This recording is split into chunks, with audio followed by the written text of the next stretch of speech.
Hello viewers! Today I'm going to show you two more 5-stage makgeolli recipes, oyangju.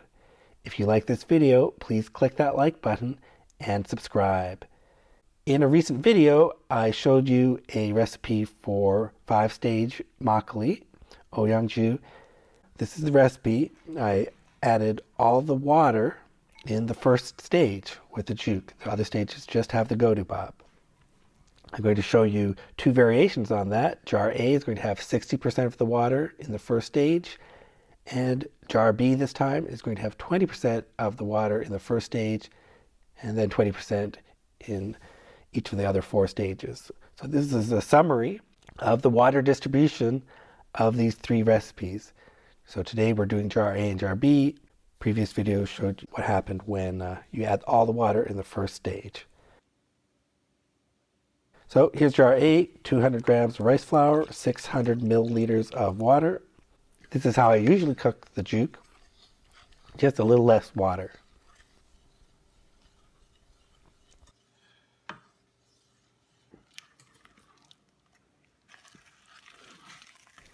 This is jar B's juk, 200 grams of rice flour. That's the same, but only 200 milliliters of water. I'm making this differently. I boiled the water first and then added it straight to the rice flour and mixed it up. Makes a very, very dry dough. While we're waiting for those 2 juks to cool down, we mix up the naruk. As usual, 90 grams of naruk, 100 milliliters of water, and a 1/4 teaspoon of my wine yeast. And do the same for jar B. So those are the same.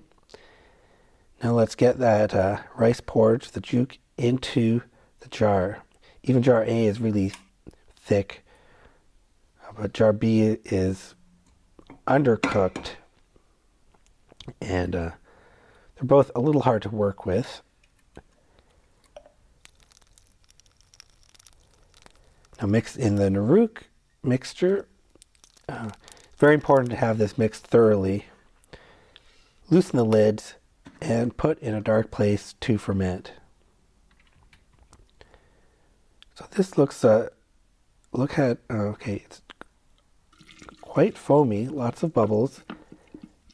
And this is, jar B is especially foamy. There's a lot of air in there. It really puffs up, and it decreases in volume after you stir it. So you stir it well 3 times a day for the first 2 days. I want to show you what it looks like every single day because it does look different. Okay, day 2, we're going to make godubab, sweet rice, hard steamed sweet rice. That's all godubab. And as usual, I wash the rice, soak it for at least 3 hours. Let it drain for 30 minutes. And steam it. You see my steamer is breaking here. But it's lasted a long time. I've steamed at least 100 batches of rice in the steamer. Cool down the rice. So this is, so I start with 400 grams of rice. That's going to be 200 for each jar. I'm going to use the scale to divide it up evenly. So before mixing it in, stir it. Jar A gets 100 milliliters of extra water along with the godubab. And jar B gets the same amount of rice but 200 milliliters of water. So that's according to plan. Again, stir it really well. The lid is loose again, back in the cupboard. Day 3, it looks like this.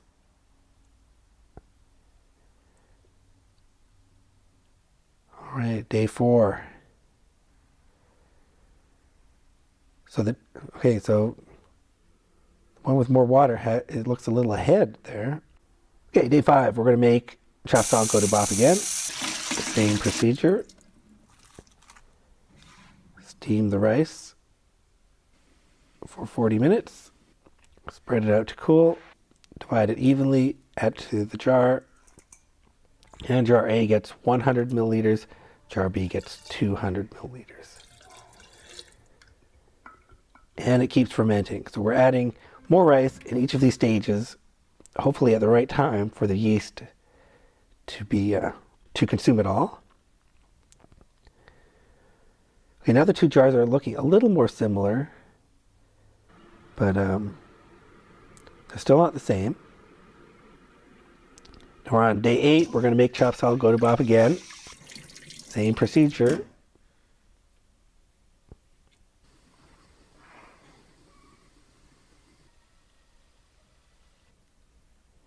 Divide it evenly. After it's cooled down, jar A gets 100 and jar B gets 200.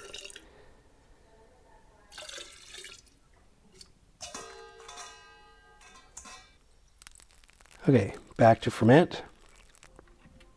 Okay, so it is fermenting quite evenly. This is looking good. On day 11, yeah, that's broken down. The rice is broken down a lot. But we're going to add some more. The 5th and final stage.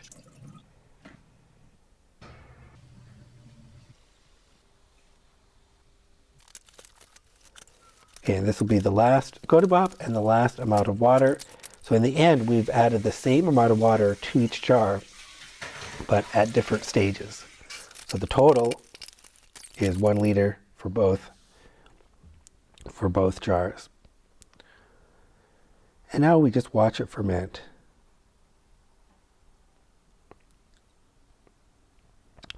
So it's breaking. The rice is breaking down nicely.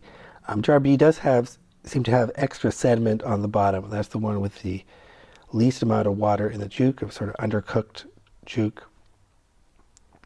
So some of that seems to have settled to the bottom.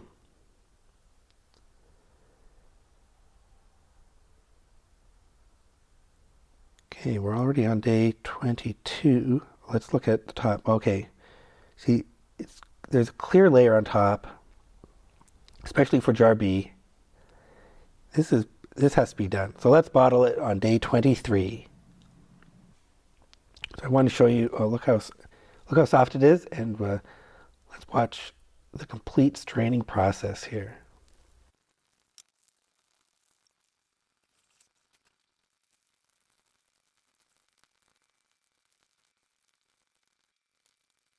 So no problem straining this.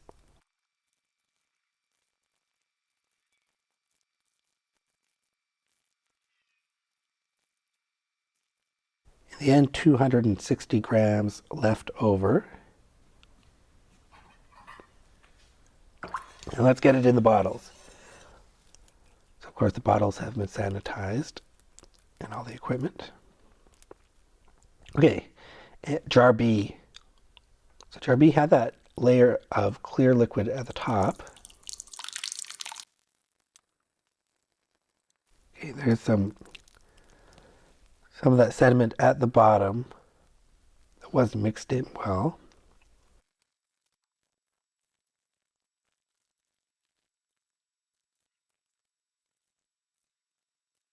And again, we got the same amount of leftover, 260 grams. And get that in the bottles. This is a summary of the water distribution by day. Just a reminder, 67 was last time. This time is 70A and 70B. So let's do an immediate tasting comparison here. For making the juke, less water meant it was more difficult to work with. Both of these brews seem high alcohol, and they're both balanced and smooth and milky. So that's great. Jar A seems to have a sweeter aftertaste, and unfortunately jar B has a thicker texture and is a little bit chalky, probably because of how I made the juke. This is what it looks like after it's been settling for a day or two. So nice color for the oyangju. I like that. And we're going to do a taste test comparing all three. The 67 brew, 70A, and 70B. Let's do it. Oh, okay. Yeah, the 70A I like the most. It's has a spike to it. I don't know. I like the color for 70B better. But that might just be how I poured it, but 70B looks more like a wine. I like 67 the best. We're very inconclusive. Just don't put it on YouTube. Too late for that now. Thanks for watching.